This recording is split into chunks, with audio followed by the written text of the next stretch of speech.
মই গণেশ থাপা সকলো কাৰ্বি আংলং এণ্ড আছাম ভইচৰ দৰ্শকলৈ স্বাগতম জনাই মই এতিয়া উপস্থিত আছোঁ অসম নাগালেণ্ড সীমান্ত 108 নং বোকাজান সমষ্টিৰ অন্তৰ্গত বৰলেংগিৰি অঞ্চলত, য'ত আজি দুপৰীয়া প্ৰায় 2টামান বজাত এক ভয়ংকৰ অগ্নিকাণ্ড সংঘটিত হয়। যি অগ্নিকাণ্ডত প্ৰায় 60খন বাসগৃহ সম্পূৰ্ণৰূপে যোৱা বুলি আমাৰ ওচৰত খবৰ আহি পৰিছে। ইয়াত কমেও 30 লক্ষাধিক টকাৰো অধিক সা সম্পত্তি নষ্ট হোৱা বুলি আমাক জানিবলৈ দিছে। ইয়াৰ থকা বসবাস কৰা মানুহেসকলে চৰকাৰৰ ওচৰত এক কাতৰ আবেদন জনাইছে। আহোঁ শুনক তেওঁলোকে কি কৈছে।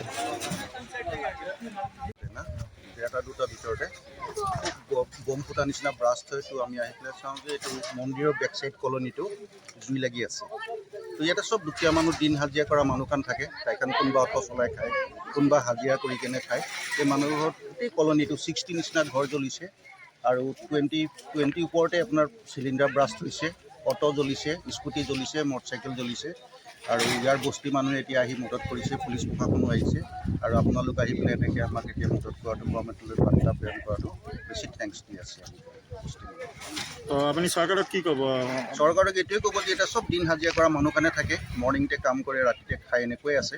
কিমান পাৰে মদত কৰিব লাগে। আৰু এতিয়াতো বস্তি মানুহ চবেই মিলি পেলাই চবকে মদত কৰি আছে। সেইটো কাৰণে চৰকাৰেও এনেকৈ এতিয়া মদত কৰি দিব লাগে কিমান পাৰে। সেইটোৱে মই চৰকাৰক অনুৰোধ কৰোঁ। ধন্যবাদ।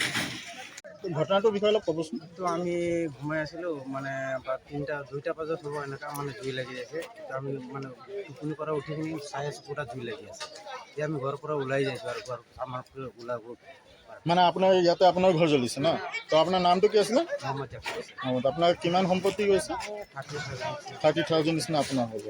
ঠিক আছে, আপোনাৰ নামটো কি আছিলে? মোৰ নাম শমশেৰ আলী। আপুনি কি ইয়াতে থাকে? অঁ, ইয়াতে থাকোঁ। আচ্ছা, তো আপোনাৰ কিমান আছিলে সম্পত্তি এনে সম্পত্তিটো 5 লাখ টকাৰ মতন হ'ব। 5 লাখ টকা হ'ব। আৰু কেছ 30,000 টকা জ্বলিছে। আচ্ছা, 3টা গাড়ীৰ কাগজ জ্বলিছে। 3টা গাড়ীৰ কাগজ। এইটোতো গাড়ী, নতুন গাড়ী জ্বলি গ'ল। এইটো আপোনাৰে আছিলে? অঁ, মোৰ গাড়ী। অলপ ভালকৈ লৈ লওক। ঠিক আছে, আৰু তো আপুনি চৰকাৰক কি ক'ব? চৰকাৰক মানে সহায় কৰিব, যাতে আমি ইমান দুখীয়া মানুহ এতিয়া, তো ইমান সহায় কৰিলে ভাল হ'ব। মানে আমি একো এতিয়া কৰিব লগা একো নাই, চৰকাৰ যদি অকণমান সহায় কৰে। ঠিক আছে, আপোনাৰ আছিলে? অঁ, কওক। এইটো আপোনাৰে আছিলে? অ'কে, কি হৈছিলে আপোনাৰ? আপুনি আছিলে সেই সময়ত ঘৰত? ঘৰত আছিলে, শুই আছিলে আৰু মাতিলে বাঢ়িছে বাৰীতে জুই জ্বলি আছে। আচ্ছা, তো খালি জান লৈ আপোনাৰ মানে একো ওলাব পৰা নাই? কিচ্ছু ওলাইছে না। আচ্ছা, আৰু আপুনি এতিয়া চৰকাৰক কি ক'ব? কি ক'ব আৰু দুখীয়া মানুহ, আমাৰ হাত মানে চকা দেয় না, বুঢ়া মানুহ। আচ্ছা, ঘৰ বাদ গেছে ভোট দিবাৰ লেগিয়া। আচ্ছা, আৰু আমি কালি আহিছোঁ, আচ্ছা, পিছতে আহি জুই জ্বলি গেছে। টাকা 2,000 লৈ আহিছিলোঁ ঘৰ ভাড়া দিবলৈ, এইটো নাই। চেন আছিল বাক্কা ঘৰৰ, সব চাইল আছিল 2.5 কুইণ্টেল। আচ্ছা, দুখীয়া মানুহ খায়। ঠিক আছে।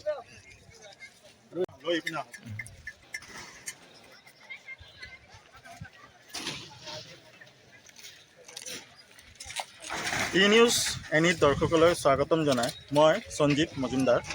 মই এতিয়া উপস্থিত আছোঁ অসম নাগালেণ্ডৰ সীমান্ত বৰলেংগিৰি ব্লক 1 বুলি এখন ঠাইত, য'ত আজি দুপৰীয়া এক ভয়ংকৰ অগ্নিকাণ্ড ঘটনা সংঘটিত হয়। য'ত আমি পোৱা তথ্য অনুসৰি প্ৰায় 60খনৰ নিচিনা ফেমিলিৰ ঘৰ আছিল, আৰু তেওঁলোকৰ সা সম্পত্তি মিলাই প্ৰায় 30 লাখৰ ওপৰৰ হ'ব বুলি অনুমান কৰা হৈছে। তো আমি ইয়াতে কিছুমান মানুহৰ মন্তব্য ল'বলৈ বিচাৰিছোঁ। আহক আমি কিছুমান মানুহৰ মন্তব্য ল'ব। আজি ঘটনাটোৰ বিষয়ে অলপ ক'ব। তাৰ ভিতৰতে হ'ব। মই উপস্থিত নাছিলোঁ, কিছুমান ৰাইজৰ মানুহে কোৱা হিচাপত আজি যিটো ঘটনা হৈছে, কাৰেণ্ট চাৰ্কিট হোৱাৰ কাৰণতেই বিষয়টো মানে ইমান দীঘলীয়া হৈছে। আজি গড় জ্বলাটো ইয়াত মিনিমাম 50-60ৰ ভিতৰতে হ'ব।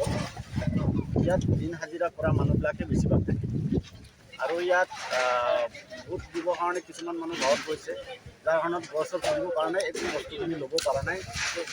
আৰু উপস্থিত থকা মানুহবিলাক, ৰাইজৰ মানুহবিলাকে আহি যিমান সহায় কৰিছে, লগতে আমাৰ গাঁৱৰ যিমান মুৰব্বীসকল আছে চব ওলাই আহিছে, কিন্তু একো সহায় কৰিব পৰা নাই। চিলিণ্ডাৰো ইয়াত বহুত হ'ব নোৱাৰোঁ, এতিয়ালৈকে হিচাপটো অহা নাই। চিলিণ্ডাৰো বহুত মাছ হৈছে ইয়াত, স্কুটি, অটো, ৰিক্সা এইবিলাকো বহুত আছিলে, এতিয়ালৈকে একুৰেট হিচাপটো পোৱা নাই, পাই যাম। আৰু মানুহো অলপ মই শুনা হিচাপত এজন না দুজন লৈ গৈছে 50-50। সেইটো এতিয়ালৈকে আমাৰ উপস্থিত হোৱা নাই, আহিলে গম পাম কেনেকৈ। আৰু কিমান মানুহৰ ঘৰ আছিলে? 50-60 মান। 50-60 মানুহ। একুৰেট ক'ব আৰু এনে আপোনাৰ সা সম্পত্তি কিমান হ'ব পাৰে? বেছিও হ'ব পাৰে, কমো হ'ব পাৰে, ক'ব পৰা নাই কিমান হ'ব। আৰু আমাৰ বাইদেউটি উপস্থিত আছিল, আচ্ছা বাইদেউ কওকচোন আজি ঘটনাটো কোৱাৰ বিষয়ে। আজি ইয়াতে এনেকুৱা ঘটনা এটা হৈছে, মোখান বি স্পটিটো থকা নাই, তুমি ওলা দেখি কিনে মোখান বি আহি কিনে চাইছে, চাই পেলাই এনেও ঘৰটো চুলি আছে, একো কৰিব পৰা নাই। আৰু আমি খান এইফালে ফায়াৰ ব্ৰিগেড আহি কিনে পইচা বেচি দিয়ে, অলপ ঘৰটো বাচিছে হ'লে ইয়াতে আমি খান এনেই 60 হাউচ লাগিছে, চব ঘৰ একটা সামান ওলাব পৰা নাই, চব জ্বলাই কিনে খতম হৈ গৈছে। জ্বলাৰ ওপৰতে আৰু এইটো অটো ড্ৰাইভাৰ খান লাগিছে, আৰু স্কুটি আৰু মটৰচাইকেল এইটোখান বি থাকিছে, তাইখান লগাবি চব জ্বলি যাইছে। কেলে মানে তাইখান ইয়াতে ভোট দিবৰ কাৰণে পুষ্টি যাই কিনে আছে, তো ভোট দি কিনে তাইখান যাটো এতিয়া তাক আহি কিনে পঞ্চা নাই, এইটোবাৰ তাইখান লা সামান বি একটা বি ওলাব পৰা নাই, আৰু ইয়াতে একটা সামান বি ওলাবলৈ চান্সই পোৱা নাই। মানুহ গুচি বুলি জাগাই থকা নাই, সামান ওলাবলৈতো কথাই নাই। এতিয়া মাইকী বাচ্চাখান ইয়াতে বেছি টুকুৰা থাকি আছে। আমি খান আসাম গভৰ্ণমেণ্ট চাইড পৰা মৰম পৰা অলপ আমি হেংগি পুষ্টিকি চাই কিনে মুটো কৰি দিলে বেছি খুচি পাব। আমি খান ইয়াতে বৰ লেংৰি ব্লক 1